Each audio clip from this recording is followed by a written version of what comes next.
तीसरा अध्याय। श्री सनत कुमार द्वारा श्रीमद् भागवत की सप्ताह विधि एवं फलश्रुति कथन।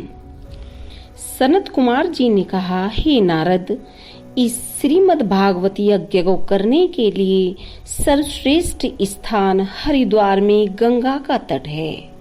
वहाँ ज्ञान यज्ञ के इच्छुक अनेक ऋषि मुनि निवास करते हैं। उस स्थान पर इस ज्ञान यज्ञ के करने से ज्ञान तथा वैराग्य तरुण होकर चैतन्य अवस्था को प्राप्त कर लेंगे एवं भक्ति का संपूर्ण संकट भी दूर हो जाएगा। नारद जी बोले, हे प्रभु, आपके चले बिना यह पूरा नहीं हो सकेगा, अतः मेरी प्रार्थना स्वीकार कर आप भी वहां चलने की कृपा करें। तब नारद जी का आग्रह स्वीकार कर चारों भाई उनके साथ ही बद्रिकाश्रम से चलकर हरिद्वार जा पहुँचे। वहां पहुंचकर उन्होंने गंगा तट पर निवास करने वाले ऋषि मुनियों से कहा, हम लोग यहाँ पर श्रीमद् भागवत रूपी यज्ञ प्रारंभ कर रहे हैं, अतः वह कथामृत जिन्हें पान करना हो वे सब एकत्रित होकर इसका श्रवण करें। यह समाचार प्राप्त होते ही भृगु, वशिष्ठ, च्यवन, मेधातिथि, मार्कंडेय, वेदव्यास तथा पाराशर आदि जितने भी ऋषि मुनि उस तीर्थ में निवास करते थे, वे सब आकर वहां एकत्रित हुए। उनके अतिरिक्त संपूर्ण वेद, गंगा आदि नदियां भी मनुष्य रूप धारण कर वहां एकत्र हुई। 14 भुवनों के निवासी गंधर्व, किन्नर, यक्ष, नाग, अन्य प्राणी भी आकर उस ज्ञान यज्ञ में सम्मिलित होने लगे। उस समय वैष्णवों, विरक्तों तथा महापुरुषों ने शंख ध्वनि के साथ गंभीर जय ध्वनि की।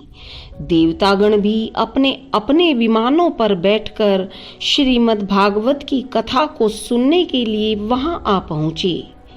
जिस समय सब लोग यह आशा लगाए बैठे थे कि देखें श्री सनकादिक तथा श्री नारद जी पर ब्रह्म परमेश्वर के किस चरित्र की कथा का वर्णन करते हैं, उस समय श्री सनत कुमार जी ने उच्च स्वर से नारद जी को संबोधित कर यह बात कही, हे नारद, हम तुम्हें वह कथा सुनाते हैं जिसे शुकदेव जी ने राजा परीक्षित से कही थी।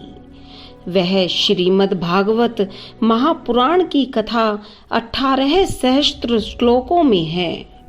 उसके पढ़ने तथा सुनने से मुक्ति हाथ बांधे हुए सम्मुख खड़ी रहती है। अन्य पुराणों के सुनने तथा सहस्त्रों अश्वमेघ और वाजपेय यज्ञ करने से जो फल नहीं मिलता, वह श्रीमद् भागवत की कथा सुनने से सहज ही प्राप्त हो जाता है। काशी, गया, प्रयाग, कुरुक्षेत्र तथा पुष्कर आदि तीर्थों का स्नान भी इस कथा के श्रवण फल के तुल्य फलदायक नहीं है। सांसारिक लोगों के सम्मुख अनेक जन्मों का पाप तभी तक गरजता है जब तक कि वे इस कथा को नहीं सुनते हैं। जिस प्रकार सूर्योदय होते ही कोहरा नष्ट हो जाता है, उसी प्रकार इस अमृत रूपी श्रीमद् भागवत कथा को सुनते ही संपूर्ण पाप दूर हो जाते हैं। जो मनुष्य प्रतिदिन श्रीमद् भागवत का एक अथवा आधा श्लोक भी पढ़ता है, उसकी मुक्ति हो जाती है। जो लोग नित्य प्रति श्रीमद् भागवत का पाठ करते हैं तथा दूसरों को पढ़कर सुनाते हैं, उनके करोड़ों जन्मों के पाप जलकर भस्म हो जाते हैं और उन्हें पर ब्रह्मा परमेश्वर अपनी ज्योति में मिला लेते हैं। जिसने मनुष्य शरीर पाकर श्रीमद् भागवत की कथा नहीं सुनी, उसे धिक्कार है। ऐसे पुत्र की अपेक्षा यदि माता बांझ रहे तो उसे श्रेष्ठ कहा जाएगा। कलयुग में मनुष्यों से यज्ञ, तप, दान तथा धर्म नहीं होता, क्योंकि उनका मन इनमें नहीं लगता है। ऐसे प्राणियों के उद्धार के लिए ही परब्रह्मा श्री नारायण जी ने स्वयं वेद व्यास का अवतार लेकर इस कथा की रचना की है।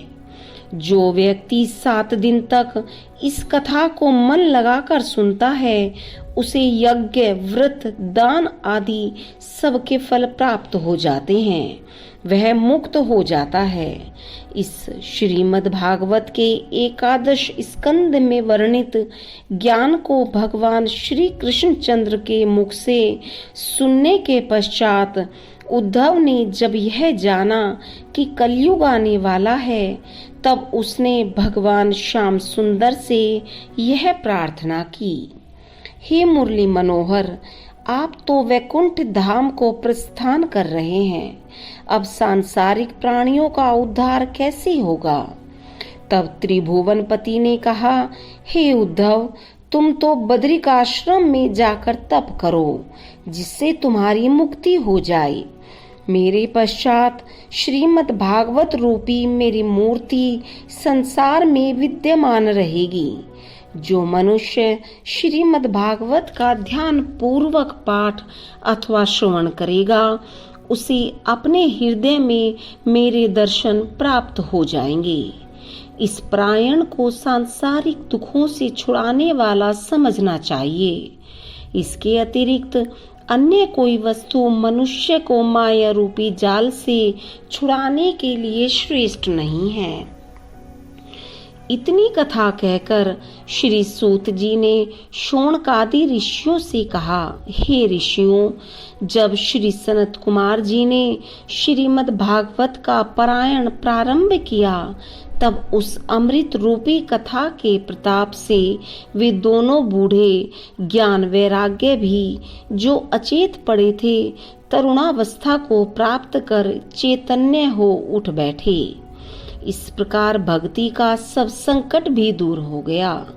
उनका दर्शन पाकर सभा में उपस्थित अन्य लोगों का भी श्री भगवान नाम का जाप तथा कीर्तन करने से हृदय में भक्ति उत्पन्न हो जाने के कारण कली प्रभाव जन्य संपूर्ण दुख नष्ट हो गया।